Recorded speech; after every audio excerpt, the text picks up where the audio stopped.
भगवान श्री कृष्ण ने एक बात जरूर स्पष्ट की है कि आत्मा का कभी अंत नहीं होता। आत्मा सिर्फ शरीर को बदलती है, ठीक उसी तरह जैसे व्यक्ति पुराने कपड़ों को बदलकर नए वस्त्र धारण करता है। ऐसा इसलिए होता है क्योंकि मनुष्य का शरीर सिर्फ एक गाड़ी जैसा होता है जो कि जिंदगी भर आत्मा को लेकर घूमता है, और जब गाड़ी खराब हो जाती है, यानी जब शरीर पुराना या खराब हो जाता है, तो आत्मा शरीर से बाहर निकल जाती है, जिसके बाद आत्मा का अपना एक सफर शुरू होता है। लेकिन ऐसे में एक सवाल सभी के ज़हन में उठता है कि अगर आत्मा मरती नहीं तो शरीर मृत होने के बाद वो जाती कहाँ है, कैसे उसे नया शरीर मिलता है। आइए जानते हैं इस बारे में क्या कहता है गरुड़ पुराण। सबसे पहले यमलोक जाती है आत्मा। गरुड़ पुराण के अनुसार जब मृत्यु आती है तो यमलोक से 2 यमदूत आत्मा को साथ लेने के लिए आते हैं। यमदूतों के आते ही आत्मा शरीर छोड़ देती है और उनके साथ यमलोक चली जाती है। यमलोक में ले जाकर यमदूत उसे 24 घंटे तक वहां रखते हैं और उसे दिखाते हैं कि अपने जीवन में उसने क्या क्या अच्छे और क्या क्या बुरे कर्म किए हैं।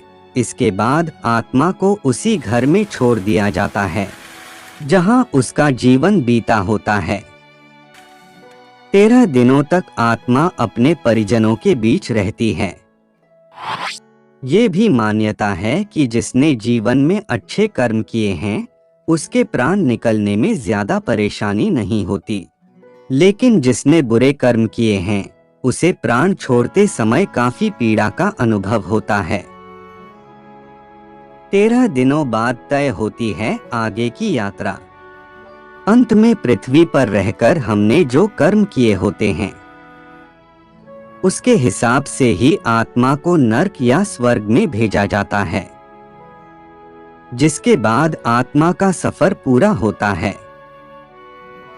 गरुड़ पुराण के अनुसार 13 दिन पूरे करने के बाद आत्मा को फिर से यमलोक के रास्ते पर जाना होता है। यमलोक के रास्ते में उसे 3 अलग अलग मार्ग मिलते हैं, स्वर्ग लोक, पितृलोक और नरक लोक। व्यक्ति के कर्मों के आधार पर यह निर्धारित किया जाता है कि उसे किस मार्ग पर भेजा जाएगा। यमदूतों की ऐसी भयानक बातें सुनकर आत्मा जोर जोर से रोने लगती है, किंतु यमदूत उस पर बिल्कुल भी दया नहीं करते। इसके बाद वह जीवात्मा आग की तरह गर्म हवा तथा गर्म बालों पर वह चल नहीं पाती। पहला अर्ची मार्ग यानी देवलोक की यात्रा का मार्ग माना जाता है। दूसरा धूम मार्ग पितृलोक का मार्ग बताया गया है और तीसरा मार्ग उत्पत्ति विनाश मार्ग जो नरक की यात्रा के लिए होता है। अपने पाप और पुण्य को निर्धारित समय तक भोगने के बाद आत्मा को फिर से शरीर मिलता है। यहाँ दी गई जानकारियाँ धार्मिक आस्था और लोक मान्यताओं पर आधारित हैं।